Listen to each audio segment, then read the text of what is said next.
19 रमज़ानुल मुबारक को हज़रत अली मस्जिद कूफा में गए और वहाँ पर जो लोग सोए हुए थे इनको जगाया।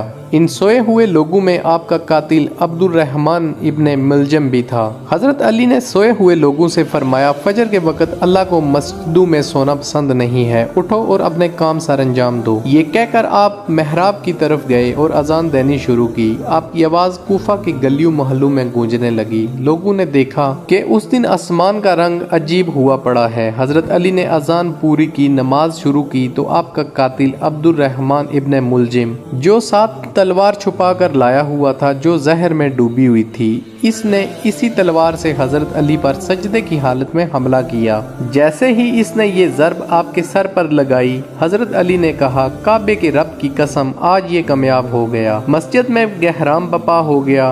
महराब आपके खून से खून आलूद हो गया। आसमान सुर्ख रंग में तब्दील हो गया। कुछ नमाजियों ने आपके कातिल को पकड़ा और आपकी तरफ लेकर आए। कातिल के चेहरे पर मौत का डर था। नमाजी जो शरबत इमाम अली के लिए लेकर आए, वो आपने कहा कि मेरे कातिल को दे दो, क्योंकि इसके चेहरे पर मौत का डर है। आपने वहाँ मौजूद लोगों से कहा कि इस पर तशद्दुद न करो, अगर मैं इसकी ज़र्ब की वजह से शहीद हो जाऊं तो इसको भी एक ही ज़र्ब लगाकर कत्ल करना। अगर एक ज़र्ब से बच जाए तो इसको आज़ाद कर देना। फिर हज़रत अली ने फरमाया, हसन आओ नमाज पढ़ाओ। हज़रत हसन ने नमाज फजर पढ़ाई। फिर हज़रत अली को इनके घर की तरफ ले जाया गया। जहर आलूद तलवार का असर आपके जिस्म में फैलने लगा था। घर पहुंचकर हज़रत अली ने कहा, अब्बास, हसन, हुसैन, मेरे चाहने वालों से कहो कि यहाँ से वापस चले जाओ, क्योंकि मैं नहीं चाहता कि मेरी बेटियों की रोने की आवाज़ इनके कानों तक आए। हज़रत अली जब घर में दाखिल हुए तो गहराम मच गया। आपने कहा कि घबराओ नहीं, अल्लाह के हर फैसले में मुसलहत होती है, बेहतरी होती है। जब तबीब ने इमाम अली को देखा तो रोने लगा और कहा कि जहर जिस्म में फैल चुका है, जितना हो सके इनको दूध पिलाओ। ये सुनना था कि कूफे वाले घरों से दूध लेकर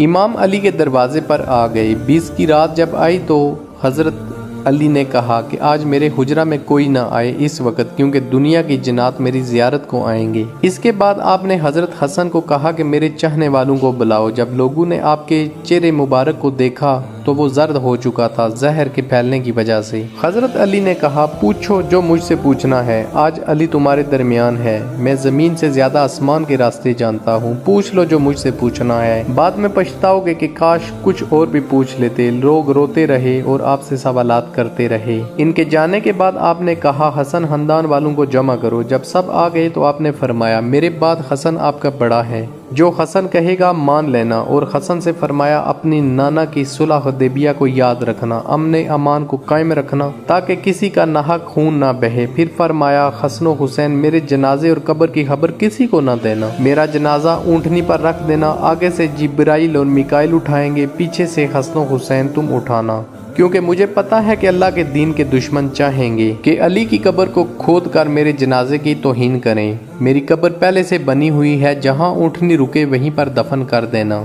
दुनिया में ये बात किसी को ना बताना जब तक कि अल्लाह खुद जाहिर ना कर दे। फिर आपने अपने बेटे अब्बास को बुलाया और कहा, मैंने अल्लाह से तुम्हें करबला के लिए मांगा था, हुसैन का मुहाफिज रहना, जो हुसैन कहे करना। फिर हुसैन से फरमाया, तुम्हारी शहादत की खबर तुम्हारे नाना ने तुम्हारी पैदाइश के वक्त सुना दी थी। कूफे वाले तुम्हें शहीद कर देंगे, तुम्हारे सामने तुम्हारी आले औलाद को शहीद करेंगे। अहले बैत की औरतों को कूफा की गलियों बाजारों में रुसवा करेंगे। अपनी औरतों के पास जाना, जब आखिरी बार जाओ तो इनसे कहना कि इस्लाम के लिए हर गम सहना। ये कहकर आपने कहा, अस्सलाम वालेकुम या रसूल अल्लाह। हसन हुसैन ने पूछा, अब्बा जान, क्या नाना जान मौजूद हैं? तो हज़रत अली ने कहा, तुम्हारे नाना और आपकी वालदा मुझे लेने आए हैं। ये कहकर आपने अपनी आंखें बंद कर ली। आपकी वसीयत के मुताबिक आपका जनाजा हसन हुसैन, जिब्राइल और मिकाइल ने पढ़ाया। आपकी जस्तिहागी को ऊँटनी पर रखा गया। नूरानी ऊँटनी एक चमकदार पत्थर के पास जाकर रुक गई। जब इस पत्थर को हटाया गया तो वहाँ पर एक कब्र